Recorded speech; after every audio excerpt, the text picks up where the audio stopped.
If you prefer to use an alternative to a magic ring, what you can do is start with a slip stitch, and I'll show you how to do that. So to make the slip knot, what you do is you start in the same way as you would with a magic ring or a slip knot. And there's a tutorial on this if you need it in a little more detail. What I'm going to do is I'm going to chain 4. 1, 2, 3, 4. And then you can see our chains here.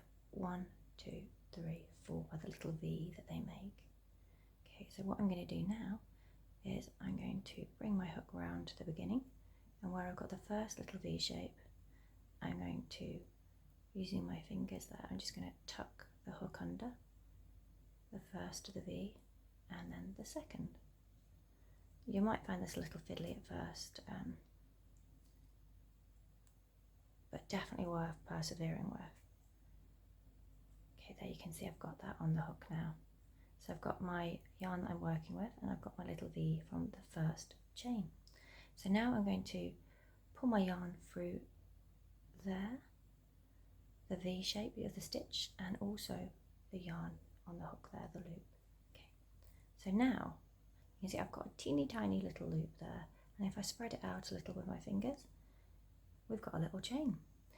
And you could use this to work probably around 16, up to about 16 double crochets or single crochets in there. You will have to adjust the chains to suit, you know, the size of round that you're working, but it's a really great way to actually have an alternative to a magic ring if you don't really like pulling it tight afterwards and you prefer one that's just exactly the same size every time. Perhaps it's really your preference. So let's start again and do it again.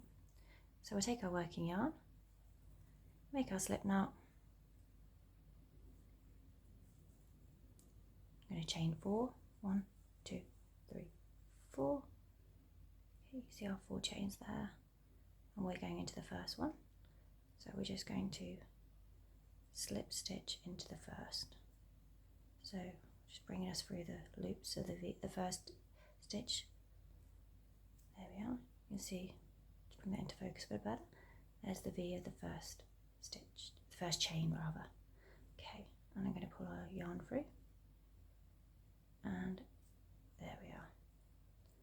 And we spread it out with our fingers just so we can see that's our area of working. Thank you for choosing to create with me.